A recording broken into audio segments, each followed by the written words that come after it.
நாளை சனி பெயர்ச்சி. இந்த விசுவாவசு ஆண்டில் வாக்கிய பஞ்சாங்கத்துப்படி பார்த்தா நாளைக்கு 6/3/2026 அன்னைக்கு சனி பெயர்ச்சி இருக்குது. நாளைக்கு காத்தால 6:26 மணிக்கு தொடங்குது. இந்த சனி பெயர்ச்சி கும்பராசியிலிருந்து மீன ராசிக்கு சனி பெயர்ச்சி ஆகிறார். அவரோட பார்வை ரிஷபம், கன்னி, தனுசு ஆகிய ராசி மேலே படுறது. அதனால் அந்த 3 ராசிக்காரங்களும் ரொம்ப கவனமாக இருக்கணும்.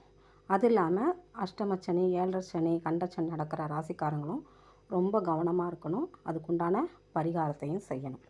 அதில் ராசியாக வர்றது மீன ராசி. மீன ராசிக்கு ஜென்ம சனி தொடங்குது. அடுத்தது கும்பராசி.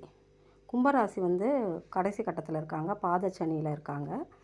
பாதச்சனி நடக்க போகுது.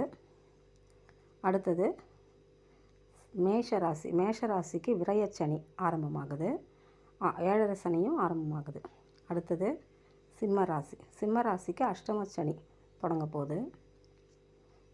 அடுத்தது தனுசு ராசி. தனுசு ராசிக்கு அர்த்தாஷ்டம சனியில் தொடங்குது.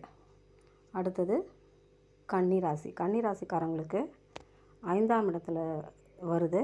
அவங்களுக்கு கண்டகச்சனி தொடங்குது. அதனால் இந்த 6 ராசிக்காரங்களும் நாளைக்கு கோவிலுக்கு போய் 2 நல்லெண்ணெய் தீபம் ஏற்றி வழிபட்ட பரிகாரமும் செஞ்சுக்கணும்.